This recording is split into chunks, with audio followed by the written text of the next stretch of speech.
মুকালমত নীলমণি সেনডেকাৰ আগন্তুক পঞ্চায়ত নিৰ্বাচন কেন্দ্ৰিক মন্তব্য 2026 বিধানসভাত যুদ্ধ হ'ব বুলি মন্তব্য নীলমণি সেনডেকাৰ আজি মুকালমত উপস্থিত হৈ নীলমণি সেনডেকাই সাংবাদিকৰ আগত চৰকাৰে নতুনকৈ কৰা পঞ্চায়ত নিৰ্বাচনী নিয়ম অসাংবিধানিক বুলি মন্তব্য কৰে।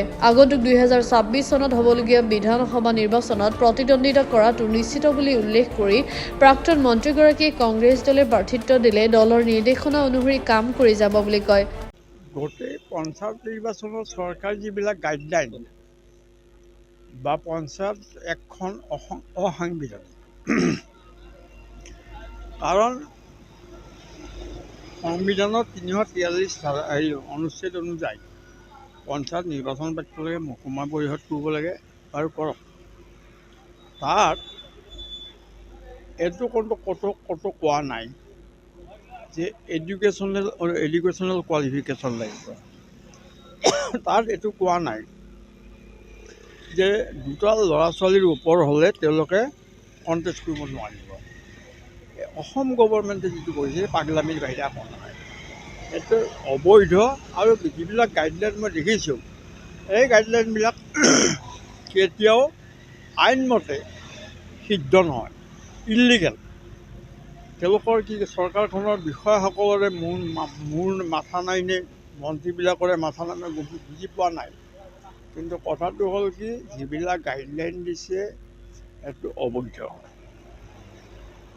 এইটো আইনত সিদ্ধ নহয়।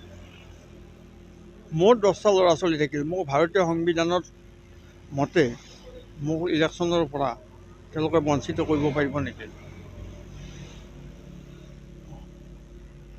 গোটেই ছিষ্টেমটো হ'ব লাগিব।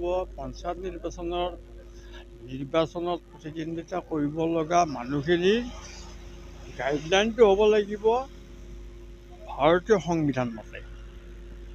সেইকাৰণে নিশ্চয় কোনোবাই চেলেঞ্জ কৰিব।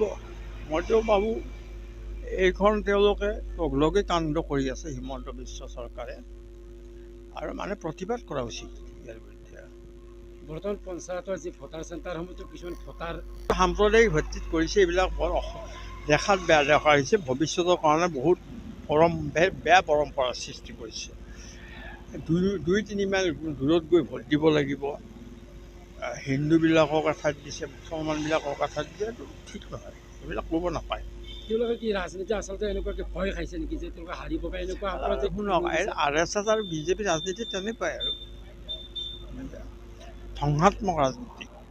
26ৰ বিধানসভাত কেনেকুৱা? আপুনি 26ৰ বিধানসভাত মইতো ইলেকশ্যন খেলিম, এতিয়া মই নকওঁ, মইতো ইলেকশ্যন খেলাটো ফাইনেল কৰিছোঁ। 26ৰ বিধানসভাত আপুনি অহাটো প্ৰায় খাটাং যুদ্ধ কৰিম মই। আজিজ আলীৰ ৰিপৰ্ট, গ্লোবেল NE 24/7।